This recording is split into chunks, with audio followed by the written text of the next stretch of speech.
The best question that was asked of of one of the candidates was from a student I'll just refer to as Jake. And after having had a couple of other questions directed to specific candidates, he said, "This is to both the Liberal and the Conservative candidate." And he said, I'll tell you why I'm doing it that way. He said, "So much what we're seeing is negative advertising. I'd like the Liberal candidate, Mr. Clark, and our incumbent, the Conservative candidate, Mr. Stanton, to get up and say something they like about the other's platform." And where do you see that? Except, I mean, I never would have thought of that. And of course, Tuesday night we watch the English, and then Wednesday night the French language debate, and it's very combative, it's very scripted. And so sure enough, Jake did a great job with that, and when the local paper was in covering it, you know, he got front-line headlines. So it's great to see the stuff that they come up with. And they will, like anytime you make them the center of it, they will rise beyond what you think they're capable of doing. So I've always been thrilled with the level of the questions that the students ask. Usually more so than the level of the answers that they're allowed to give, let's face it, in 60 to 90 seconds.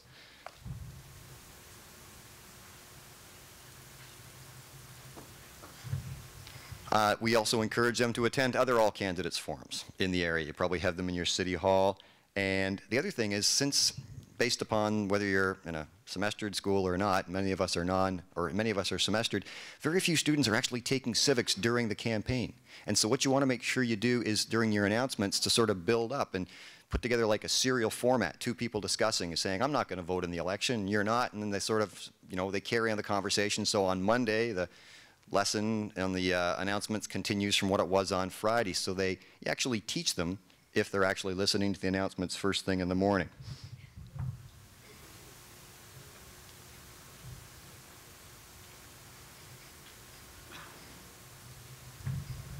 Up to the voting. I've always found it helps to conduct the voting in the homeroom. Now, I know people would say, why don't you do it at lunch? Because you have a common lunch, you could do that. Well, what I want to try to do is get them into the habit of voting. And if I have it during lunch, I'm concerned that you're going to end up with fewer than 50% of the students voting. And that's what we're trying to get away from by running student votes. So I have the operations assistant run me off class sets for all the students. If there's 27 students, they get 27 ballots. Pretty straightforward. Suggest the teacher do that first thing right after announcements. It's easier, of course, if they hand the ballots out individually and have the students mark them. There's a voting screen that I provide them with as well. You want to try to simulate it as best you can, but if for sake of whatever reason they want to give them out en masse and collect them en masse, give your teachers the opportunity to do that. I have civics students in my classes. They go around and collect all the ballots. They bring them to my room, and then we count them for the next hour and a half or 2 hours. And then we can't release the results to the media because we don't want to do that until the actual election day. So it gets the students involved as voters, as ballot counters, scrutineers, poll clerks, the whole gamut in terms of the responsibilities of running an election. And if you don't have students in your homeroom who are civics related, talk to the homeroom teachers and say, I'm going to be borrowing Tommy and Sally and Lizzie and whoever for the first hour. And I find parents are very supportive of kids missing school out of a science class if they're doing something else. And the staff at our school have been really great in supporting that as well.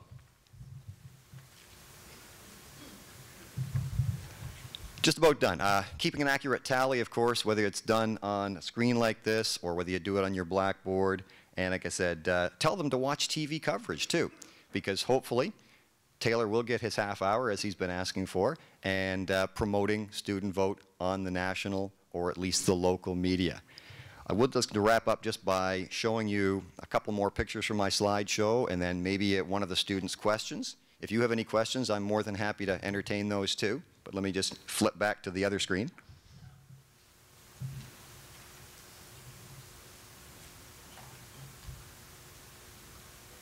Not too far.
Not surprisingly, yes, that was the NDP candidate. And there were other good questions that I had hoped the girl who was videotaping got the question on, but that was the only one where she actually got the question on. The other one, like I said, about Jake, he asked the question, and the other really good question had to do with the Christian Heritage Party candidate had made some remarks about having to restrict immigration. And we don't live in a very ethnically diverse area up in Orillia, but our students are aware of how important immigration is to our country. And he really put him on the defensive. That's what I find. The students, if you give them the opportunity, they will hold the candidates to task. And it's just a wonderful, wonderful program. So again, thank you, Taylor, Lindsay, your team. Keep it up. You're doing a great job.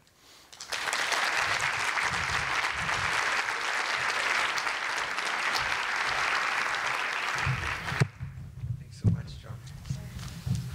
That was great. Maybe you don't have to leave so quick. We just got a little, some small things. Oh, quite, yeah, that's what we really want. Yeah. Here. What do you recommend as the length for the all candidates meeting?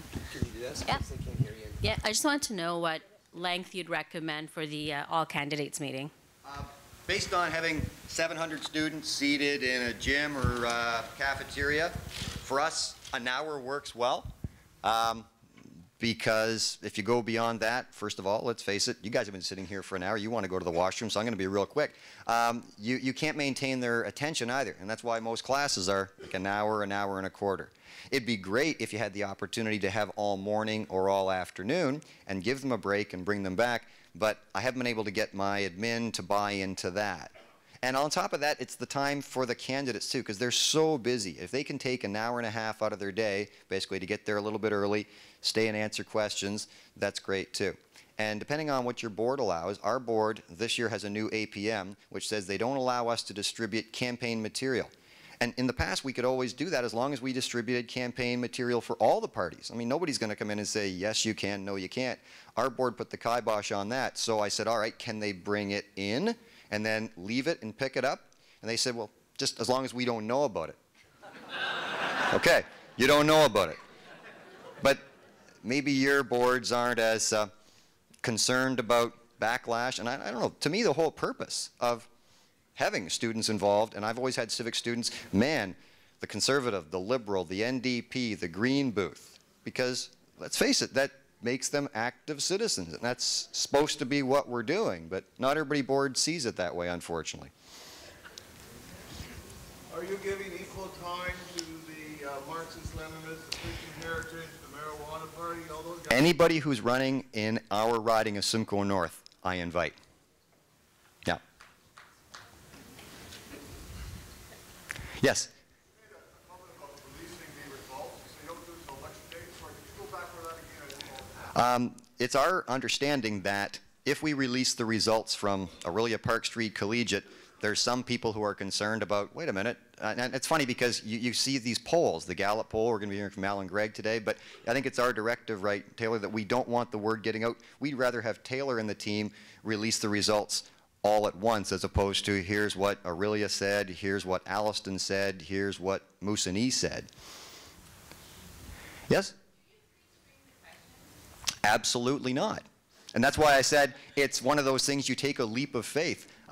Every now and then you have a student, and this happened in the 2008 election, get up and ask the candidate, the Green Party candidate, what's your position on marijuana? And of course, he said we should legalize it. And so in that election, do you know which party won? and the Green Party is, that's not what they're all about, but I'm not going to tell them, no, you can't ask that question. But at the same time, I mean, if you ask a question that's really over the top, then I'll talk with you later about that. Yeah, that might not be anything I have anything to do with. But no, I've never had students ask a very inappropriate question. I think they self-regulate quite well. Thank you.